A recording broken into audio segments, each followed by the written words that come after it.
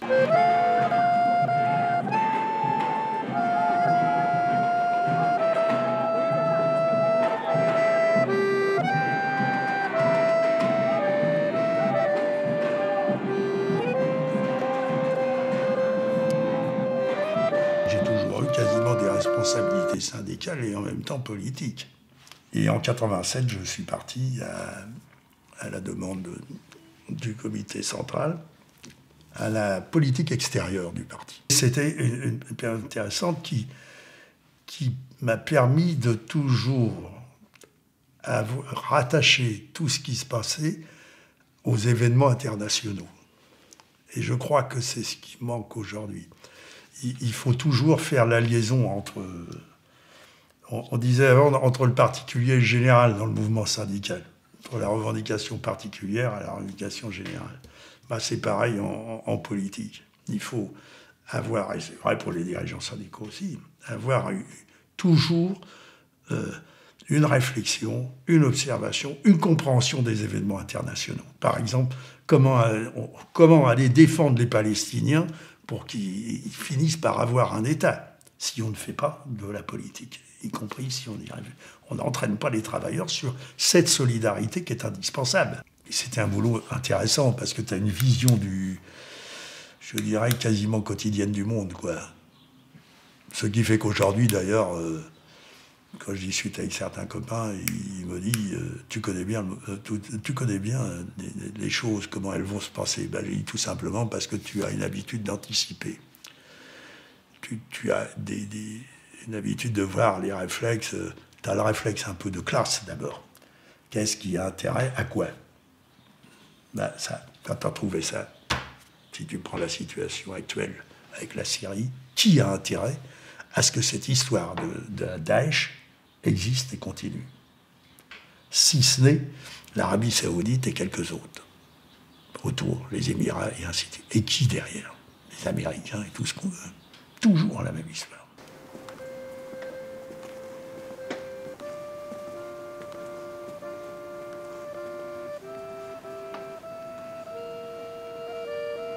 Une rencontre décisive aussi. Moi, c'est vraiment un des militants que j'ai le plus admiré dans ma vie, c'est Georges Segui. Alors, tous les ans, l'Institut national d'histoire sociale fait ses journées d'études. Faisait des journées d'études. Fait toujours. Et auxquelles on a été quelquefois ensemble. Et ça existe toujours. Il faut quand même dire que l'Institut d'histoire sociale de notre département, de Seine-Maritime, on l'a créé en 97. Voilà. On a créé là l'Institut d'histoire sociale à laquelle tu as amené beaucoup. Parce que tu es le seul historien là-dedans. Tous les autres étaient que des militants. Seul historien ayant un diplôme. Ayant un diplôme. Parce que tous les autres, on était simplement des militants qui arrivaient. Moi, je suis arrivé là parce que j'étais à la retraite. On est des professeurs d'histoire. Voilà, il n'y a pas besoin d'avoir un diplôme universitaire pour écrire des articles d'histoire. La preuve en est, quand on feuillette notre revue Le Fil Rouge, il y a des militants syndicaux qui ont écrit de très bons articles d'histoire. La plus grande partie de la richesse du produit qui sort de l'entreprise, c'est quand même le travail des ouvriers. Or ça, moi, ça vraiment, ça me démoralise, ça me fout en l'air qu'on parle plus de l'extorsion de la plus-value, qu'on parle plus... Prix de la force de travail, même on n'en parle plus. Parce qu'on ne la lie pas, au salaire, notamment au salaire brut. À travers le langage employé par les économistes, par la plus grande partie des journalistes des médias, c'est pour masquer la réalité de ce qui se passe sous l'aspect de l'exploitation de l'homme par l'homme. On n'en parle plus non plus. Bon, enfin, je sais pas. C'est peut-être un fossile ou un dinosaure qui prend la parole. Mais je vais dire, moi je cite souvent ça, quand j'ai eu l'occasion, souvent dans des stages, dans des réunions, je prends des exemples. Prenons par exemple Renault, le groupe Renault. En 1967, chaque salarié, et quand on dit chaque salarié du groupe, ça veut dire qu'il y a le gardien de l'usine, il y a la secrétaire, il y a l'infirmière, il y a le médecin, et il y a le directeur. Chaque salarié avait produit 11 véhicules,5. En 1997, chaque salarié a produit 25 voitures. Seulement en 1967, il y avait 140 000 salariés. Aujourd'hui, il y a 65 000 salariés si on y ajoute les intérimaires. Ça montre le taux de productivité considérable qui a augmenté. Mais dans le même temps, les salaires n'ont pas augmenté dans les mêmes proportions.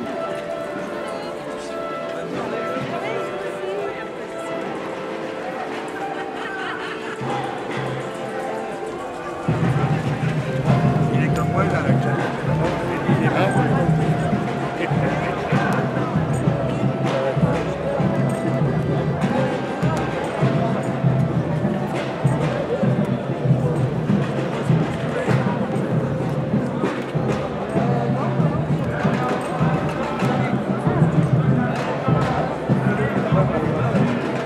Aujourd'hui, j'assume cette responsabilité à la CGT, c'est parce que voilà, j'ai été pas imprégné, mais j'ai été sensible au débat, à la situation de la société de manière générale, que voilà, les éléments que mon père m'a apportés ont permis de me construire une réflexion, et naturellement cette réflexion-là, avec les arguments que j'ai entendus, les échanges qu'on a pu avoir, m'a amené à m'impliquer dans l'organisation syndicale.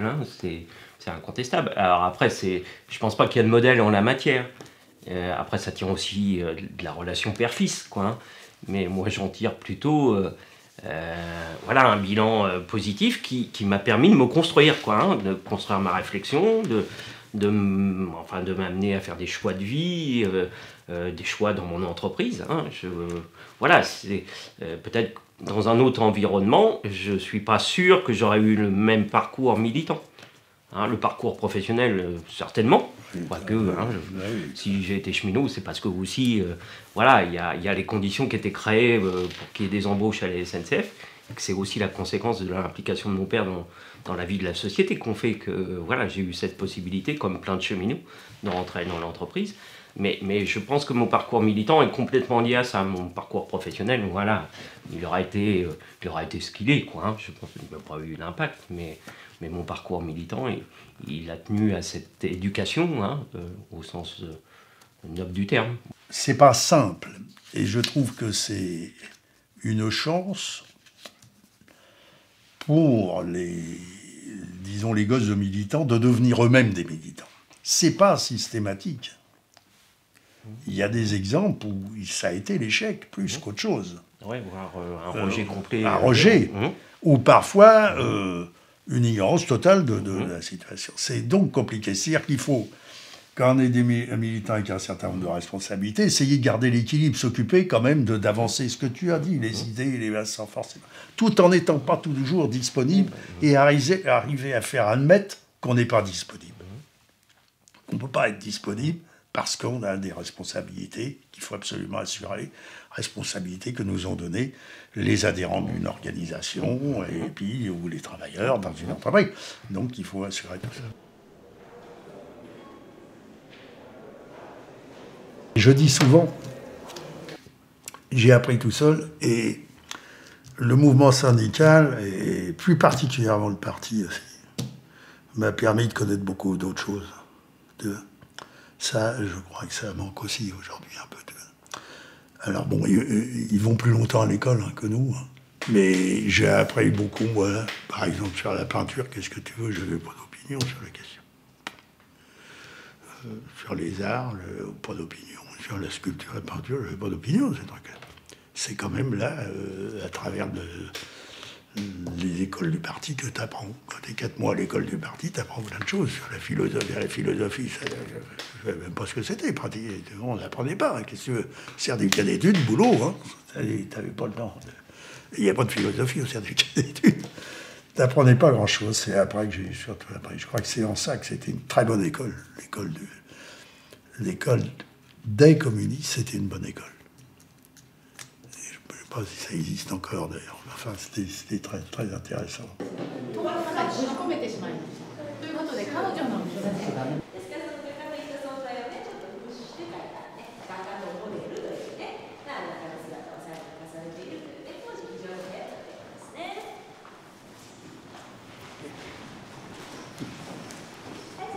Comme il y en a un qui est plus impudique, ils l'ont mis plus haut au-dessus de la porte d'entrée.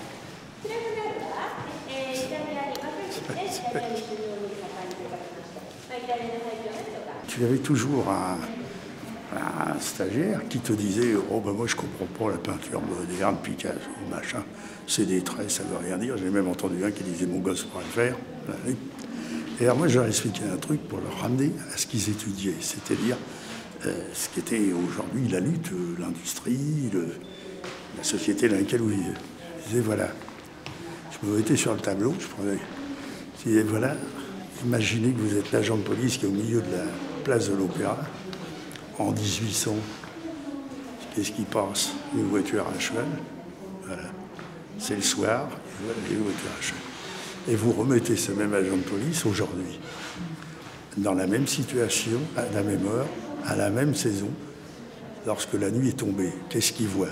Des traits rouges, des traits jaunes, des traits rouges, des traits jaunes. C'est les voitures qui passent. Eh ben, le mouvement, c'est ça. Le mouvement dans le temps, c'est celui-là. C'est que l'industrie a changé, les technologies ont évolué. On fabrique aujourd'hui des choses qui n'existaient pas et qui vont plus vite et qui ont donc, y compris, enveloppé l'image, enveloppé la vision qu'on a des choses, de la place, des rues, de la nature même. J'aurais expliqué ça comme ça.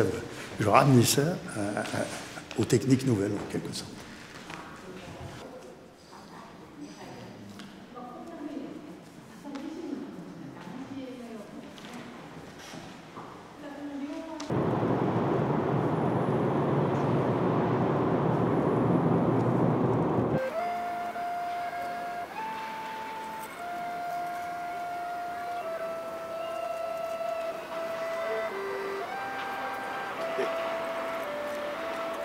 On pouvait rentrer dans l'usine pour aller les voir. Alors on était rentré j'étais rentré avec ma mère pour aller voir la grand-mère. Et il les avait mis au 2e étage. Tu vois, les usines à Blain, par étage, bon, bah, c'était la même chose, parce que Niver et Bourgeois, ils l'ont rasé. C'est une école qui a la place. Il les avait mis au 2e étage, les vieilles. C'était que les vieilles, presque un peu avant la retraite, qui faisaient ça. Il fallait qu'elles se payent 2 étages d'escalier, les pauvres vieilles, pour aller au boulot tous les matins, tu vois.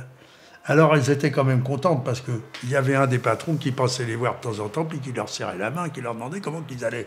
Ils n'en avaient rien à foutre, ils les payaient pas cher, et en plus, il était en train de les faire crever à monter l'escalier. C'est à partir de ce jour-là, je te dis tout de suite que j'ai compris que quand même, c'était des exploiteurs premiers, les patrons. Parce que ça te marque, même quand tu as une dizaine d'années. C'est incroyable, ça. Il est fou. Alors qu'ils auraient très bien pu les mettre au rez-de-chaussée, puis mettre autre chose. Non, au 2e étage. Et comme les usines textiles, comme tu as pu le remarquer, en regardant Blain, elles sont toutes à étage. Si tu vas d'ailleurs à Dardétal, là où sont les archives départementales de l'école d'architecture, elle est à étage aussi. Ils étaient à étage aussi. Et ils les mettaient à l'étage le plus haut, quoi. Alors que c'était ma mère qui peinait déjà, elle n'était pas très vieille, mais qui peinait des fois pour monter l'escalier pour aller la voir. Et moi, je me disais, quand même, Ils ont mis les pauvres grands-mères à ce niveau, tu sais. Ça te dit tout de suite qu'il n'y a pas de cadeau à faire. Il va falloir se battre.